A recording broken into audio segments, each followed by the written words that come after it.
Hello दोस्तों, राधे राधे। तो आज हम लोग मिले हैं प्रेजेंट इंडेफिनिट के डे थर्ड में, जिसमें हम लोग करने वाले हैं यानी कि टेंस के डे थर्ड में मिले हैं और प्रेजेंट इंडेफिनिट के टू में, क्योंकि आज हम लोग इंड करने वाले हैं प्रेजेंट इंडेफिनिट को, जिसमें नेगेटिव और इंटरोगेटिव देखेंगे।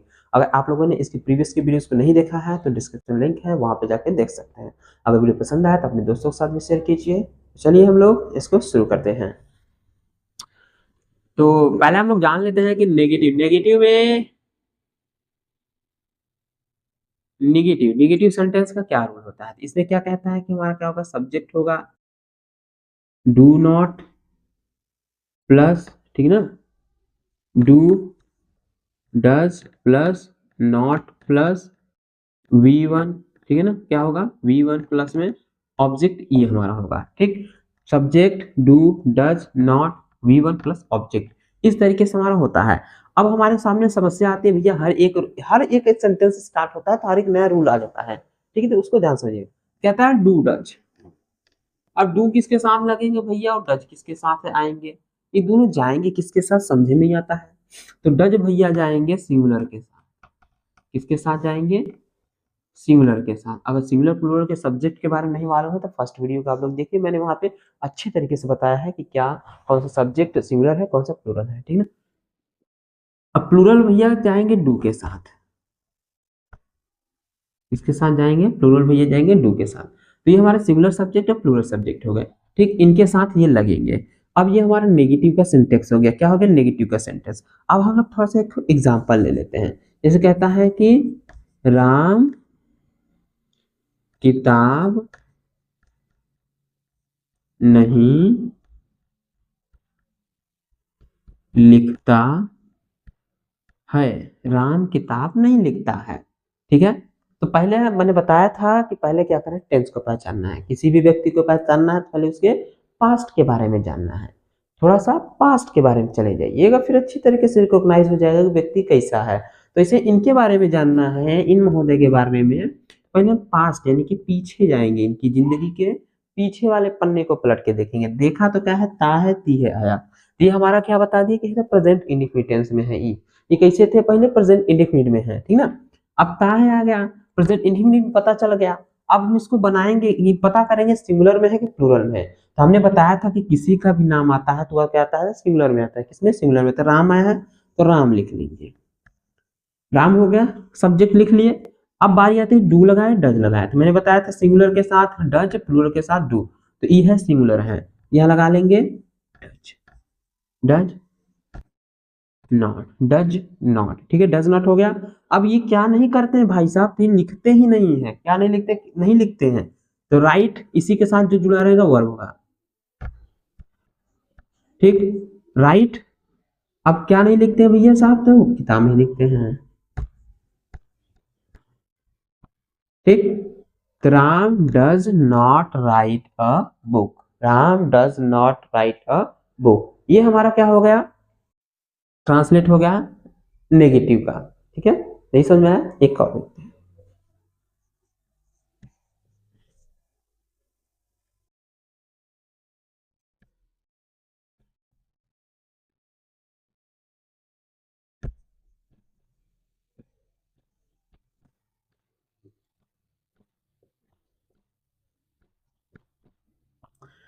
ठीक है, नेक्स्ट क्या हमने लिया है, नंबर 2 का। तुम किताब नहीं पढ़ते हो, तुम नहीं क्या करते हो, किताब नहीं पढ़ते। तुम आया, तुम यानी कि यू, तुम यानी कि यू क्या हमारा प्लूरल का सब्जेक्ट है। किसका है, प्लूरल। क्या कर लेंगे, यू लिख लिए, यू लिख लिए। अब क्या लगाएंगे, डू और डज। तो बताया कि प्लूरल के साथ कौन आएंगे भैया, डू भैया आएंगे। तो डू नॉट, डू नॉट। अब क्या नहीं करते हैं, तो ये पढ़ते ही नहीं है भैया। क्या नहीं करते, पढ़ते ही नहीं है। तो रीड, यही समस्या सबकी, सब घर वालों की होती है कि हमारा लड़का पढ़ भी नहीं करता है। अब लड़की को क्या करे भैया, कितना पढ़े वो। अब लड़कों को दर्द कौन समझे। यू डू नॉट रीड, अब क्या नहीं पढ़ते, किताब, ठीक। You do not read a book, यानी कि you don't read a book, इसको डोंट भी बोलते हैं। शॉर्ट फॉर्म में कहीं कहीं पे ई मिल जाएगा, ऐसे लिखे हुए महोदय मिल जाएंगे, ये डोंट, ठीक है। तो कंफ्यूजन नहीं रहेगा, ठीक। You don't read a book, okay. समझ में आ गया नेगेटिव। अब हम लोग बात कर लेते हैं इंट्रोगेटिव की, फिर हम लोग क्या करेंगे इसकी प्रैक्टिस कर लेंगे कैसे ट्रांसलेट करते हैं। ठीक है, तो हम बात करते हैं किसकी, इंट्रोगेटिव की।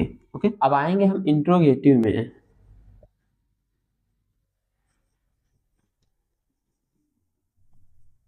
इंट्रोगेटिव होता है वहां से दो प्रकार का, कितने टाइप का होता है, दो प्रकार का। पहले में होता है एसनो टाइप, जिसमें हाँ या ना में जवाब देना है, तो जिसमें क्या करते हैं डू और डच को पहले लिखते हैं, पहले लिखेंगे डू, फिर लिखेंगे डच, फिर लिखेंगे सब्जेक्ट को, फिर लिखेंगे V1 को, फिर लिखेंगे ऑब्जेक्ट, फिर लिखेंगे ई।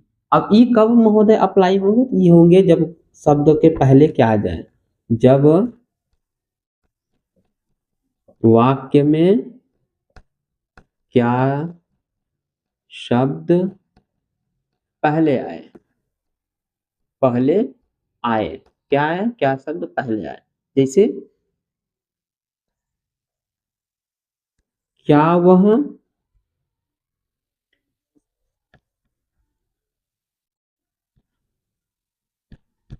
नाचता है। ठीक है, अब हमसे पूछ रहा है क्या वह नाचता है, तो क्या शब्द कहाँ आया है, पहले आया है, कहाँ आया है, पहले आया, तब जाकर के इसको अप्लाई करेंगे। अगर यहाँ पहले आएगा तो इसको अप्लाई करेंगे। ठीक, एक होते हैं दूसरा, दूसरा कौन सा होता है, WH का होता है, फिर आते हैं डू और डज, फिर आता है सब्जेक्ट, फिर आएगा V1, फिर आएगा ऑब्जेक्ट, इस तरीके से। अब ई कब होंगे, जब हमारा क्या आ जाए, कब, क्यों, क्या, कैसे, कहाँ, कितने आदि बीच में आए।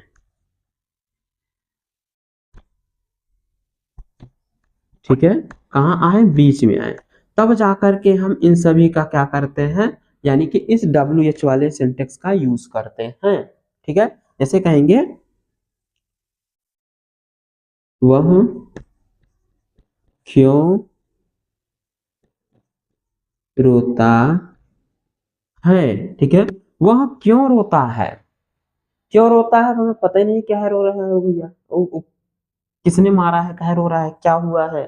ठीक, तो यहाँ पे हमसे स्टेटमेंट बेस्ड क्वेश्चन किए जाते हैं, हमसे कुछ पूछा जाता है कि आखिर ये काम हो रहा है तो काहे हो रहा है, क्या दिक्कत हो रही है, क्या प्रॉब्लम हो रही है, तो ये क्या होता है स्टेटमेंट बेस्ड होती है। तो यहाँ पे हम इस वाले पे बनाते हैं। ठीक है, अब जैसे अब ट्रांसलेट कर लेते हैं, अगर रूल आप लोगों को समझ में आ गया है तो ट्रांसलेट करते हैं। ठीक है ना, क्या है, क्या शब्द पहले आएगा तो क्या करेंगे, इस वाले पे क्या लिखेंगे, पहले do does, do does double है तो क्या लिखे, तो ये हमारा वही बेस रहेगा, सिंगुलर है प्लूरल सब्जेक्ट। तो पहले देखेंगे सब्जेक्ट, सब्जेक्ट क्या है तो वहां है, क्या है सिंगुलर है, तो सिंगुलर आएगा डज लगा लेंगे, क्या लगा लेंगे डज। अगर नहीं समझ में आए तो वीडियो एक बार रिवर्स करके देखेंगे ना तो समझ में आ जाएगा, फिर भी I will try to give the better. ठीक है, क्या कहता है, वहां आया तो इसलिए हमने डज लगाया।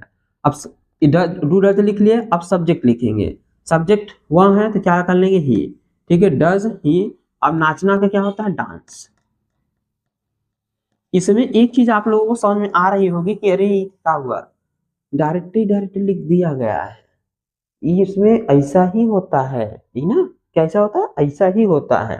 ठीक, ही अरे डज ही डांस, बस ट्रांसलेट हो गया और कुछ नहीं, ट्रांसलेट हो गया। नेक्स्ट कहता है कि वह क्यों रोता है, तो पहले लिखेंगे इसमें क्यों की स्पेलिंग, किसके लिखेंगे, क्यों की स्पेलिंग, तो क्यों की क्या होता है, वाई होता है। अब उसके बाद लगाएंगे डू डज, तो डू डज लगाने से पहले देखेंगे सब्जेक्ट क्या आया, सब्जेक्ट आया वह, लगाएंगे डज। ठीक, अब डज है उसके बाद लिखेंगे सब्जेक्ट, सब्जेक्ट क्या है, ही, डज क्योंकि वह है तो डज ही, और रोना का मैंने होता है वीप। ठीक, डज ही वीप, अब कुछ नहीं है तो लास्ट में क्वेश्चन मार्क, तो why does he weep, why does he weep. ठीक, ये तो था हमारा पूरा का पूरा रूल, अफर्मेटिव, इंट्रोगेटिव, नेगेटिव। एक और आता है इंट्रोगेटिव नेगेटिव, अगर इसमें वह क्यों नहीं रोता है आ जाता, वह क्यों नहीं रोता है, ठीक है, वह क्यों नहीं, यहीं पे अगर नॉट आ जाता तो क्या करते हैं, कहाँ लगाते हैं नॉट, नॉट जो है हम लगाते यही सब्जेक्ट के बाद यही ऐड कर देते, तो why does he not weep. ये होता है इंट्रोगेटिव नेगेटिव का रूल, इंट्रोगेटिव नेगेटिव का रूल्स। ठीक है, तो आई होप आप लोगों को समझ में आ गया होगा कैसे ट्रांसलेट करते हैं। कुछ सेंटेंसेस को हम प्रैक्टिस बेस पे कर लेते हैं ताकि आप लोगों के डाउट्स जो है पूरी तरीके से क्लियर हो जाए। ठीक, या तो फिर हम इसको करते हैं प्रैक्टिस को नेक्स्ट वाले वीडियो में कर लेते हैं, जहाँ पे हम लोग अच्छे तरीके से जिसमें हर एक के अफर्मेटिव, नेगेटिव, इंट्रोगेटिव को सबके ट्रांसलेट ही करेंगे। ठीक है, तो नेक्स्ट वाले हम लोग करते हैं, तो आइएगा जरूर, बने रहिएगा मेरे साथ। चलते हैं नेक्स्ट वीडियो में।